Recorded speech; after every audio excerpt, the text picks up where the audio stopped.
अंतिम श्वास आते आते सारे पाप छोड़ करके संयम की ओर जा रहा है। देव आयु का बंद कर लिया इसने। जिसने बचपन से लेकर के व्रतों का पालन किया और वृद्धावस्था आते आते एक एक व्रत तोड़ना प्रारंभ कर दिया है और अंतिम श्वास का समय आया, अंतिम श्वास का समय आया, अब वो कह रहा मुझे गोली बिस्किट खाना है। अंतिम समय आया, आलू खाने की बात कर रहा है। अंतिम समय आया, लहसुन प्याज खाने की इच्छा व्यक्त कर रहा है। हे मित्र, किसी से कुछ मत कहना, आप उसकी सारी इच्छाओं की पूर्ति मत कर देना। ऐसे भी इच्छा व्यक्त कर सकता है मुझे मांस खाना है।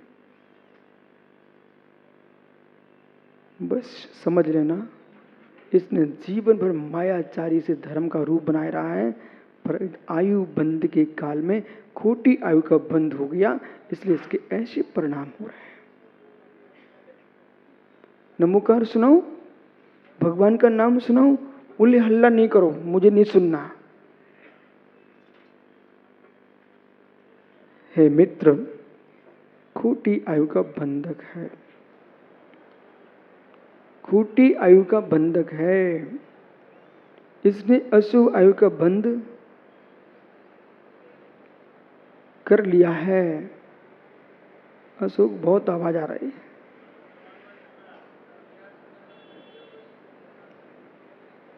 खोटी आयु का बंधक है। विषय की गंभीरता में आइए, क्योंकि तत्व सूत्र हम सुन रहे हैं, विश्वास रखना इसलिए नहीं सुन रहे हैं, हम तत्वार्थ को प्राप्त कर रहे हैं, इसलिए तत्वासु सुन रहे हैं। मालूम आपको कितने जीव इस व्याख्या को सुन करके सम्यक को प्राप्त कर लेंगे, कितने जीव मोक्ष मार्ग में चल लेंगे और कितने जीव मोक्ष चले जाएंगे और आपको पता नहीं चलेगा। तुम्हारे बगल में बैठा जीव अपना कल्याण कर लेगा।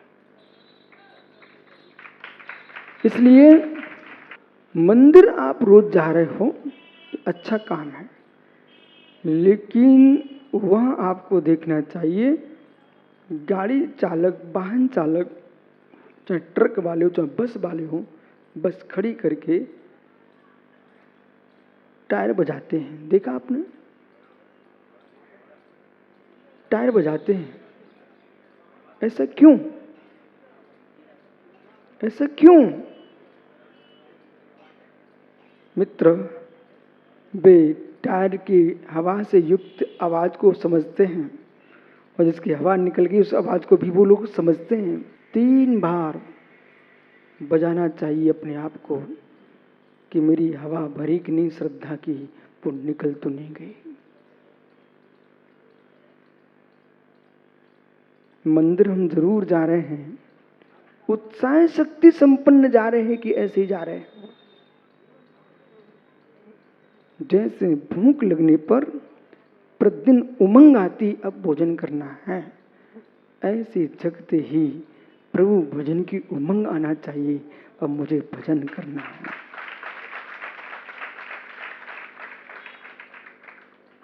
अभी एक भाई पूछ रहा था हमसे कि इतना सब कुछ आप बोल रहे हो, थकान नहीं आती क्या? मित्र, उत्तर यही है संजय, उमंग है तो कोई थकान नहीं है और उत्साहहीन है उसके पास कोई शक्ति नहीं है।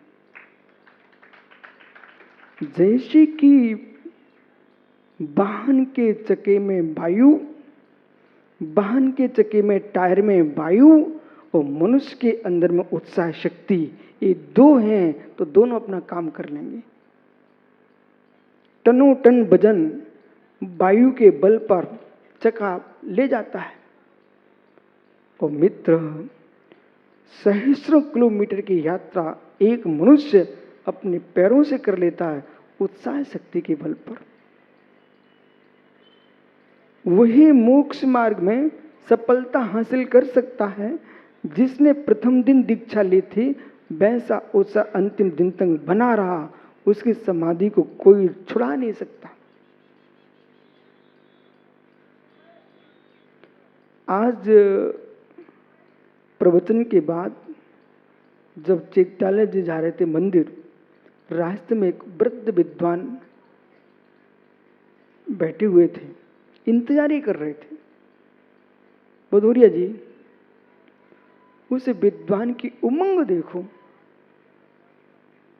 कुर्सी पर थे, उठने की सामर्थ्य नहीं थी, तब भी वे उठ रहे थे और ऐसे छलांग मारी वे उठ ही गए। मैंने यूं कहा आप बैठे रहो, लेकिन नहीं, इतनी उमंग उनके अंदर। बोले महाराज, बहुत दिन से आपको देखने की इच्छा हो रही थी, दर्शन की तो हो रही थी लेकिन देखने की हो रही थी। उन्होंने अपनी शुद्ध भिंडी भाषा में बोले, और बोले अब आपका तो कल्याण हो जाएगा, हमारा करोगे कि नहीं करोगे, ऐसा बोल रहे। और इतने ही नहीं, पहले नमोस्तु किया, इतने वृद्ध थे, नमोस्तु किया, उसके बाद हमने आशीर्वाद भी दे दिया। उनको चैन नहीं पड़ी, उन्हें हमारे सिर पर ही हाथ फेर दिया। अब जितने लोग खड़े थे वो सारस्वत सागर साथ में थे, उनने उनके ऊपर भी फेर दिया। जितने लोग खड़े हुए सोच रहे क्या कर रहे हैं, वो कुछ नहीं कर रहे थे। अंदर की ऐसी उमंग थी कि जब आप भगवान का अभिषेक करते हो, सर्वांग में हाथ फेरते हो, उनके अंदर ऐसी उमंग थी कि बोले गुरु के हाथ फेर दिया। पर ऐसा आप करना मत है मित्र। और कंधा पकड़ के खड़े हो गए, खड़े रहे। मैं देख रहा था ये वृद्ध शरीर मोक्ष जाने में बाधक नहीं है, ये वृद्ध शरीर सिद्ध बनने में बाधक नहीं है, अंदर की श्रद्धा की उमंग है।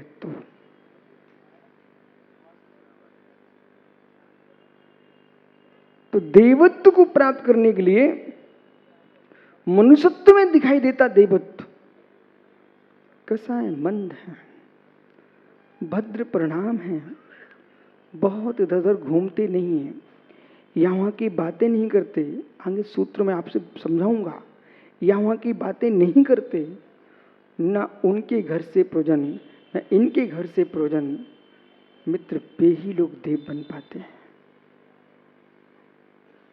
जिनको दुनिया की चिंताएं सता रही हैं। देव देव होते हैं। और छोटा मोटा धर्म करके तुम देव बन भी गए तो बेटा फिर देव दुर्गति में जाओगे, बन जाओगे भूत व्यंतर। सो भटकते रहना, भटकाते रहना लोगों को। जो उच्च जाति के देव हैं, जैसे मनुष्यों में आपको भेद दिखता है, देवों में भी बहुत भेद है। अभी अभी अभी यही सूत्र से बात करते आपसे। पुण्य का तीव्र प्रचंड उदय, देवगति औदैहिक। पुण्य का प्रचंड उदय, देवगति औदैहिक। पाप का प्रचंड उदय, नरक गति औदैहिक। पुण्य पाप का मिश्र उदय, मनुष्य गति औदैहिक। पाप पुण्य की मिश्र धारा में मायाचारी, पशु गति औदैहिक, त्रिंच गति। पुण्य पाप का क्षय जहां हो चुका है, सिद्ध गति अनुदैहिक, सिद्ध गति।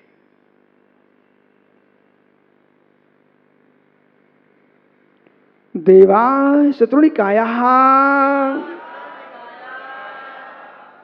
देव 4 निकाय के हैं।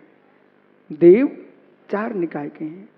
अब तो आप डट के देवों की परीक्षा भी कर सकते हो, किनकी जो उचकने वाले हैं, गुल्ला,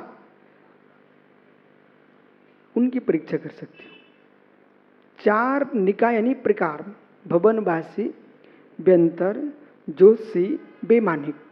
भवनवासी, ज्योतिषी, व्यंतर, बेमानिक, ये 4 प्रकार के देव हैं। भवनवासी जिनका निवास भवनों में है।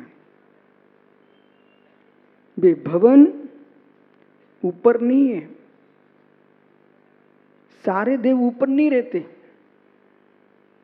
व्यंतर और भवनवासी, इनके जो भवन हैं, नरकों में इनके भवन बने हुए हैं।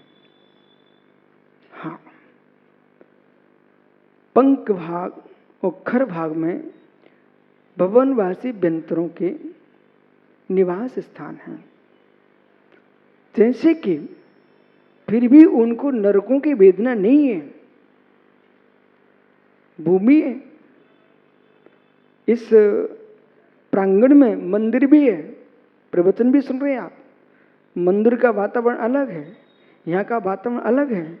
सामने मंदिर दो दिख रहे हैं आपको, उन मंदिरों का वातावरण अलग है, भूमि वही है।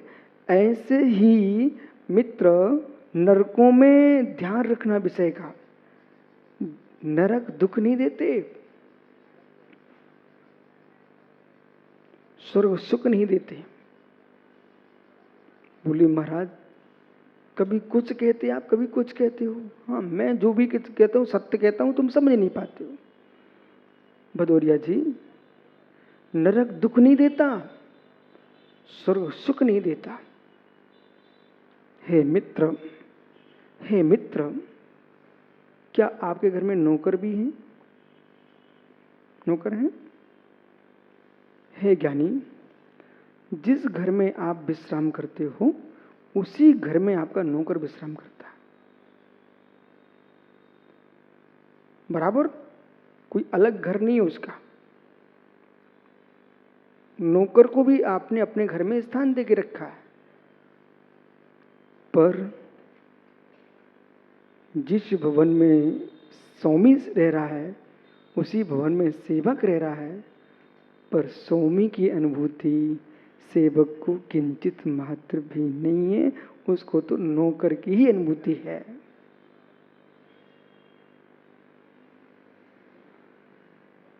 राजा के बगल में मंत्री बैठा होता है, पर मंत्री को मंत्रीपन का ही वेदन है, राजा का वेदन नहीं है। आपके कॉलेज में चपरासी रहता है, जितनी बार आप ऑफिस में नहीं घूमते उतना चपरासी घूमता है ऑफिस में। फिर मित्र, तब भी वो प्रोफेसर नहीं है, ना प्राचार्य है, ना डीन है, कुलपति नहीं है, वो तो चपरासी है। इसी प्रकार से हे जीव, जो स्वर्ग है, नरक है, तो जेल में भी चलो आप, जेल में कैदी हैं, जेल में जेलर हैं, सिपाही लोग हैं, उनकी अनुभूति, वो कैदियों की अनुभूति एक है क्या? कैदी छूट के भागना चाहते हैं, वो जेलर रहना चाहता है।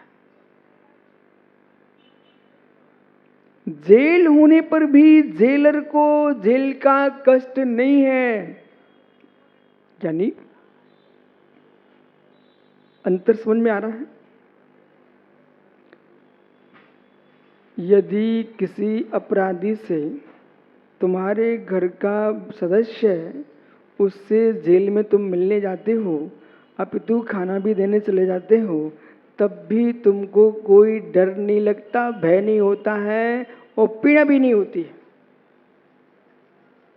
जितने फाटक अंदर तुम्हारा सगा बंद है, उतनी फाटक अंदर तुम जाते हो, फिर भी डर नहीं लगता। कई बार मैं जेल में प्रवचन करके आया हूं, फिर भी बोटू भैया मुझे किंचित भी डर नहीं लगा।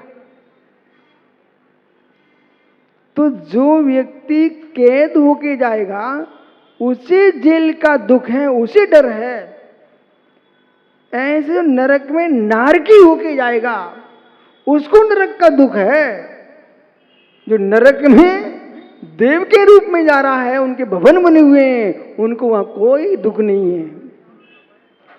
और राज्य सिंहासन पर चूहा भी घूमता है कभी कभी, मंदिरों में भगवान की प्रतिमा के ऊपर चूहा घूम जाते हैं, आपको पता नहीं है।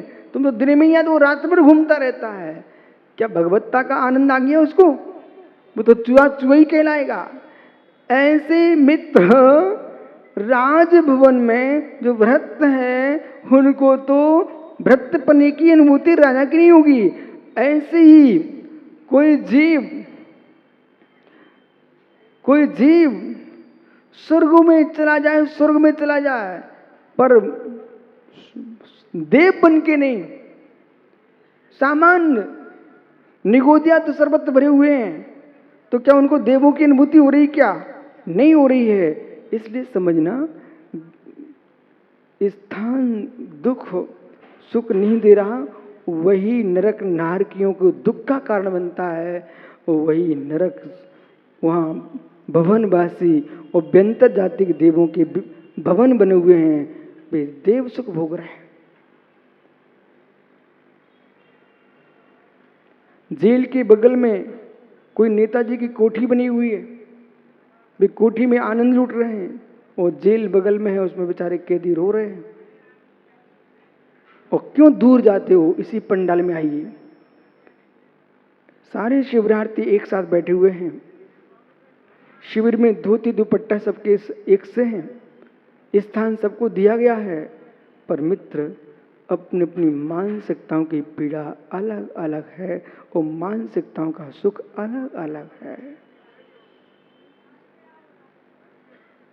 किन के मस्तिष्क में क्या चल रहा है, किन के घर की क्या व्यवस्था है, वो व्यवस्था की जिस क्षण याद आती है तुम रो पड़ते हो, और जहां सुख है तो हंसने लगते हो।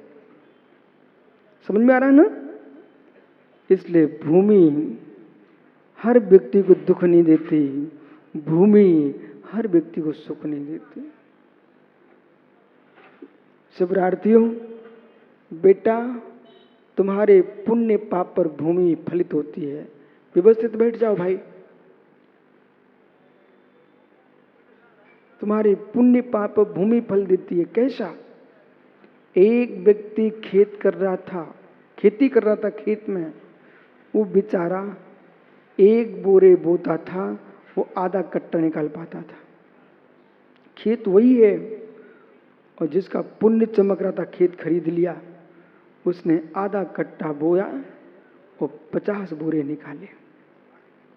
भूमि यही थी, बीज डालने वाले का भाग्य चाहिए।